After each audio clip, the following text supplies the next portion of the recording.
Hello, Sid Roth here. Welcome to my world, where it's naturally supernatural. Why the sudden increase in anti-Semitism? Does the devil know something that we do not? Next. I've thought for myself in every area of life, but one. I knew nothing until I discovered a realm where the truth isn't what it seems. A realm where the truth becomes reality. I've spent over 50 years investigating the world of the supernatural. Every moment has led up to the main event.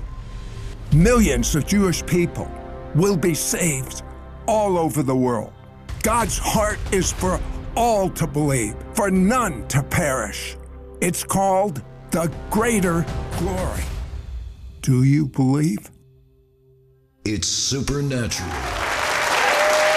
Welcome, Holy Spirit.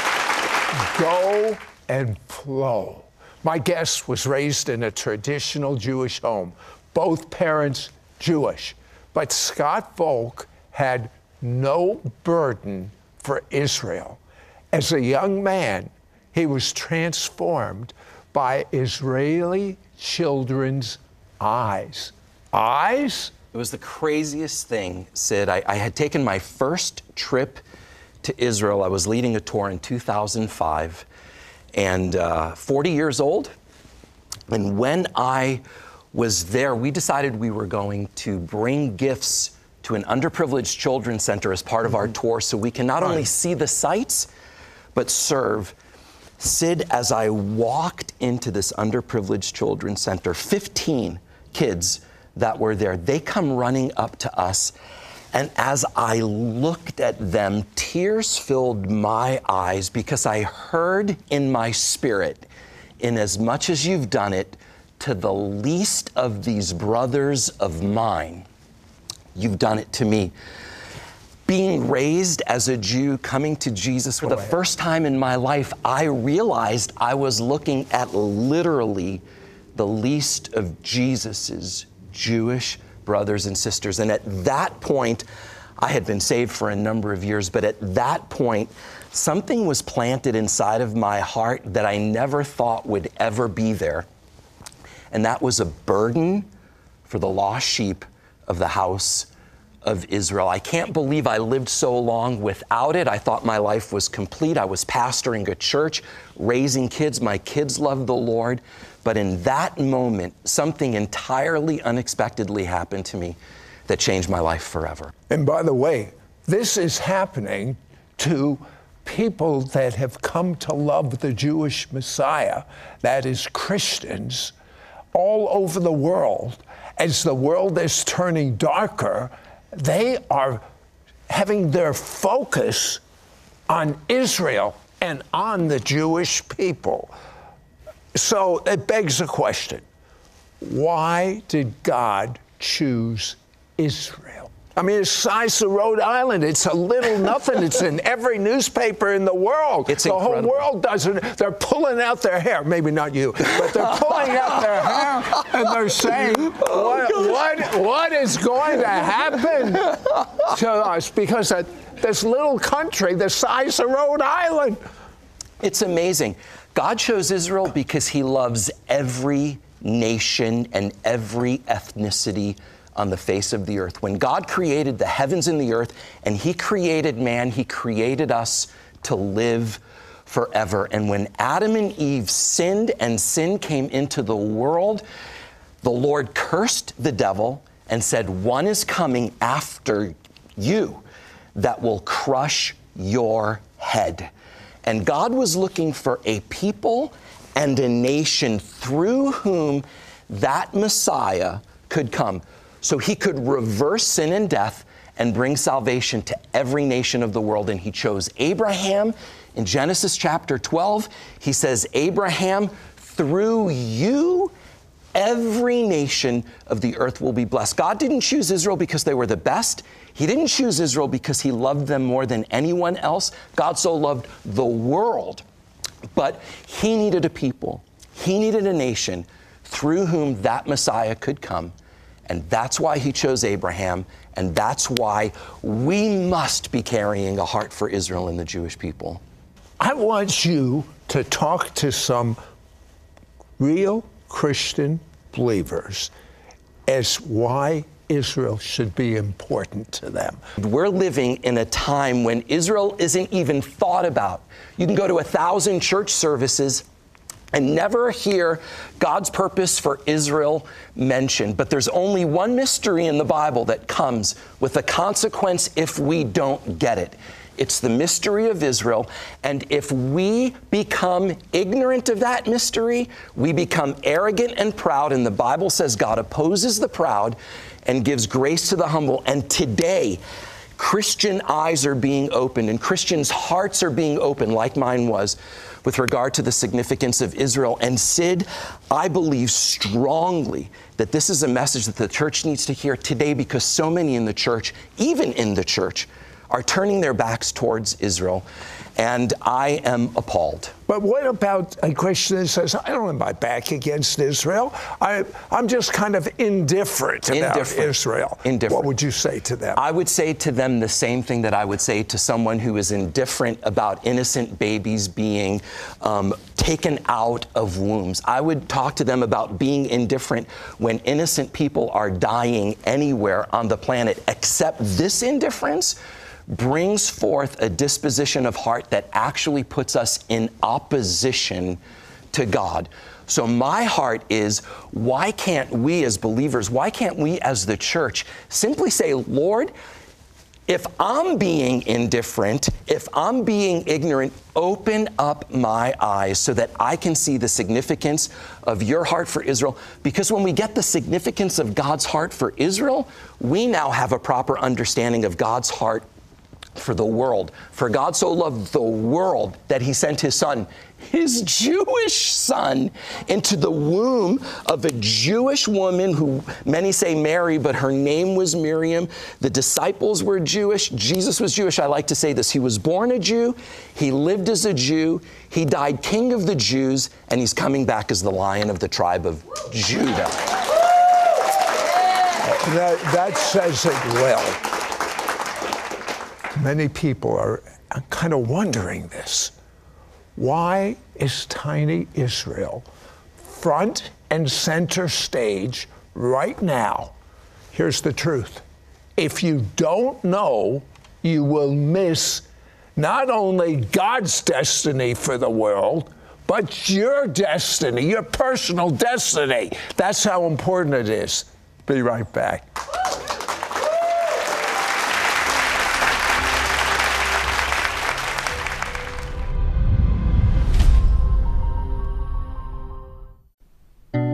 Life can seem to glide by in a monotonous rhythm of daily activities. You wake, you shower, you dress, you take care of others and make sure they have all they need, you commute to work, you work hard for 8 hours, maybe 9, maybe 10, you commute back home, you cook dinner, you watch some television, you go to bed. It's the same predictable cycle, day after day, month after month, year after year. You wonder, is this all there is to life? The truth is that change is available. There is a greater purpose for your life, something only you can do. There's a plan, a guiding map that has been there since before you were even born. There's a path that was created for you which you alone can take. Day by day, hour by hour, if you choose to pursue it, your destiny will be revealed. The invitation is there. Will you discover all that life has for you? Do you want to find out what you were truly created for? Do you want more? Are you hungry to discover your purpose? We would love to provide you with a powerful book that will show you the way. Get a free online download of the book, They Thought for Themselves, by logging onto the website, theythoughtforthemselves.com.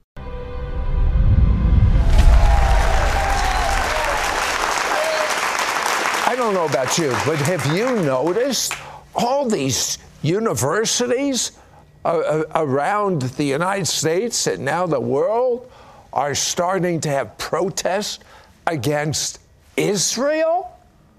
Why? Why is Israel the enemy? Why the increase? And it really is. I mean, it's hard for me to believe. Why the increase of this anti-Semitism? Why now? What's going on? Obviously, brother, we're getting close to the end. We are living in the end days. But it's interesting to me that many people say that the current hatred of Israel is because of the way that Israel is treating Palestinians. And I'll say to them, well, what do you have to say about the hatred of Israel long before Israel ever became a state?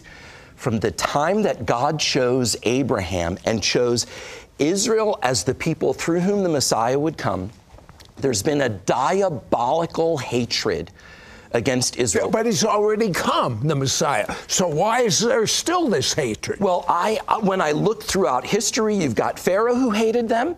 You've got Haman who hated them. You've got Herod who hated them. Then Israel is dispersed. Everybody thinks, okay, the problems are gone. Then in the 1930s, Israel is again the focus when an evil regime arises and said we need to eradicate Israel. I believe that the reason why it's intensifying now is the same reason why it was intensifying back in the book of Exodus when Pharaoh wanted the Israelites annihilated.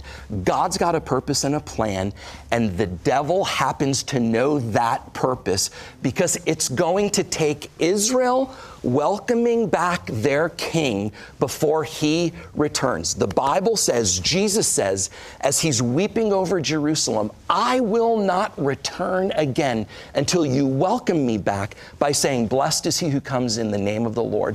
When Jesus returns, the reign of the devil is forever over. I say we are approaching those days when Jesus will be released. That's why it's incumbent on the church to not be antithetical towards Israel. Even in Israel's lostness, God supernaturally delivers them out of Egypt. They build an idol, and do you know what God calls Israel even in their backslidden state? My people. God calls himself the God of Abraham, Isaac, and Jacob. He associates with his people Israel. They're his firstborn son. They are his. They're the apple of his eye. And I'm telling you, we're coming up to a time where nations are going to be divided based on how they treat Israel. And God is watching, and like I referred to before, he came the first time as the Lamb of God.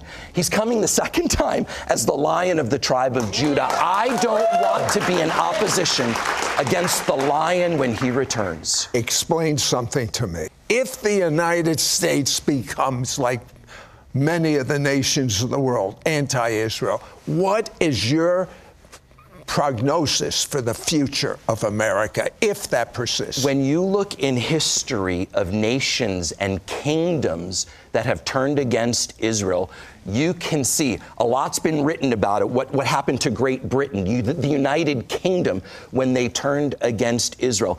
I don't know ultimately what the United States is going to look like, except that I know what the Bible says for those who turn against Israel. It's God's judgment, and God fights against them. We don't want to be opposed to God. God opposes the proud, but gives grace to the humble. We've got to humble ourselves as a nation.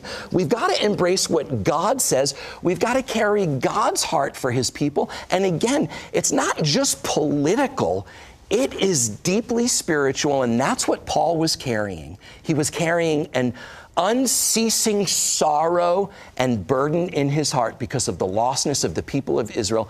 The hope is in the church, Sid. We've got to arise and carry God's heart for his people. Paul said, probably the most amazing statement in the entire Bible.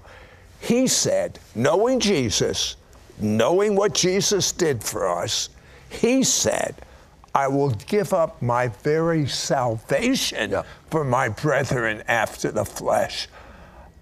That's quite a statement. If anyone knew what salvation was, it was Paul, who wrote most of the New Testament. And he said, I would be willing. How could he have such a love for the Jew? Because he was a true apostle. We throw around the word apostolic and apostle very, very freely today. But when we look at what the apostles went through and what defined an apostle, I'd love to talk about the heart of an apostolic people for Israel, who, like you said, would be willing to give up even their own salvation. Paul, the same apostle that wrote, "Rejoice in the Lord always." And again, I say rejoice, is the one who deep in his heart their sorrow for. We continue with church, and I love church. I love big meetings. I love conferences. But as soon as we grab hold to the truth of Israel, we become a threat to the enemy. And I'm telling you, that is costly. I say, let's go the costly route and say, Lord, how can we respond to the situation where Israel is concerned right now so that we don't end up like every other nations biblically and even in modern times that have turned their back against Israel. Israel is not yet living into the fulfillment of what they've been called to live in, but it's a promise. Let me shift gears, because as strong as you are for loving the Jew in Israel, something so profound happened to you when you went to the world's worst concentration camp, Auschwitz. Tell me about that. I was in a train sleeping cabin. We boarded the train around midnight. We're arriving in Auschwitz, which is the name of a Polish city. I can't pronounce it in Polish. We know it as Auschwitz. And I wake up before we arrive. It's like 5 in the morning. The sun is just beginning to enlighten the earth. And I pull out my phone, and I'm looking down on railroad tracks upon which our Jewish people traveled and were annihilated to the tune of 6 million, half of world Jewry. Why do you believe the devil motivated Hitler to want to exterminate the Jew? Because if the Jews are gone, then God's promises aren't true. That is the devil whispering in Eve's ear, did God really say? Whispering in all of our ears today, did God really say? When God says, I will, he means I will. Not I might, not I'm not sure if I can do it. Over and over and over in the prophets, God says, I will restore, I will restore. Okay. The devil is running scared. You're on the same tracks, headed to the place where 6 million innocent Jews were murdered. You get there. Describe what happened. Walking through Auschwitz was like no other experience I've ever had before. Seeing the barracks that are still standing in which our people were exterminated did something in my heart. I don't know that I learned anything maybe in my head as far as knowledge goes, but something almost indescribable happened in my heart, only to validate the call of God on my life where Israel is concerned. Sid, we spent about 2 hours in Auschwitz. We then went to Treblinka, where there's nothing left. Nobody survived Treblinka. But what's standing in Treblinka right now is a memorial, acres and acres of land, and memorial stones, 1,500 stones, representing 1,500 communities where Jews were herded onto train cars and brought there. Yeah, I'm told they were so jammed into these train cars, they could barely breathe. There was no restroom. It was even before they were burned to death in the ashes. You saw the ashes. Sid, as I was walking on the ashes of our ancestors in Treblinka, I was reminded of a biblical paradigm that God gives life to the dead. Reminded of a scripture in Romans 4 that Abraham believed in God who gives life to the dead and speaks into being that which does not exist. I'm reminded of that prophecy in the book of Ezekiel, the valley of dry bones, where that prophecy is actually interpreted by God himself, saying these bones are the people of Israel. And Sid, it wasn't skeletons in this valley. We've heard, and I love stories of resurrection where people have been dead 3 days. There was no skin left on these bones. These bones weren't even connected. They were scattered. And God causes these bones to supernaturally come together as an army and then breathes his life into them. And they then glorify God.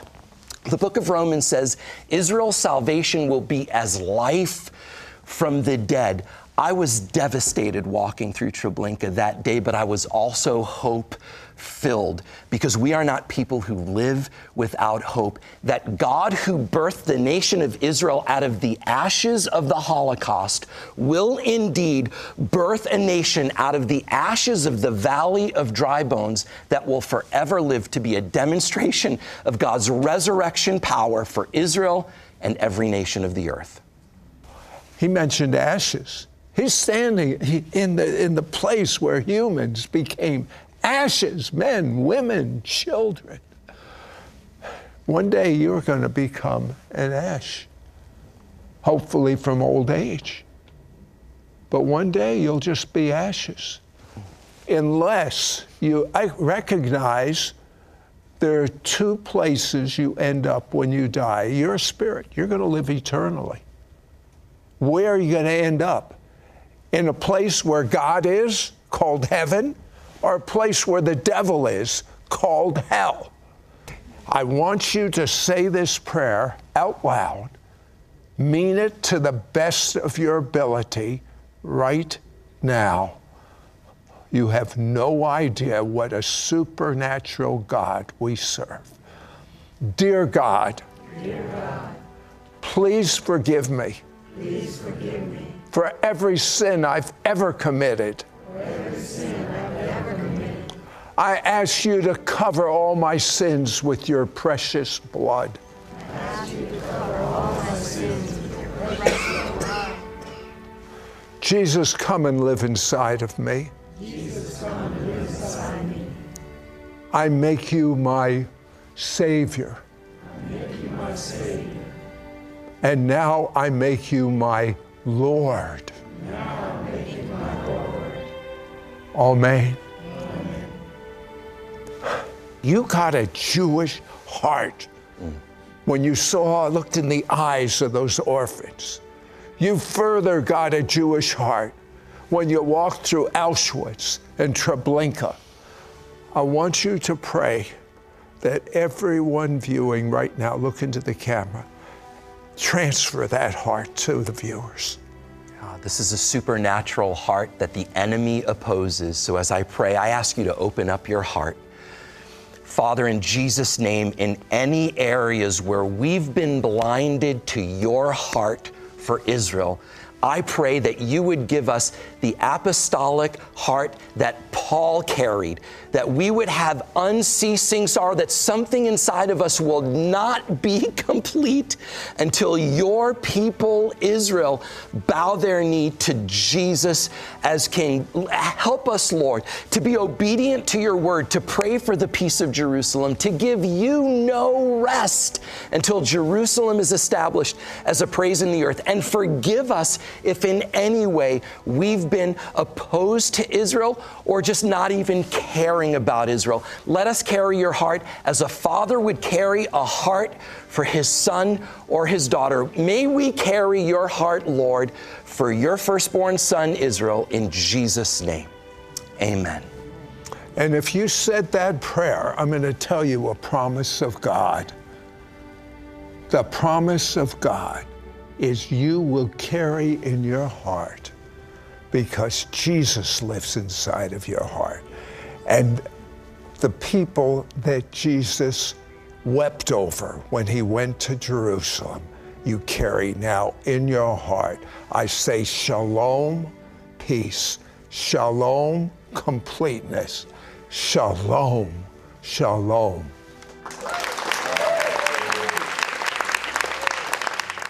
Life is always in motion.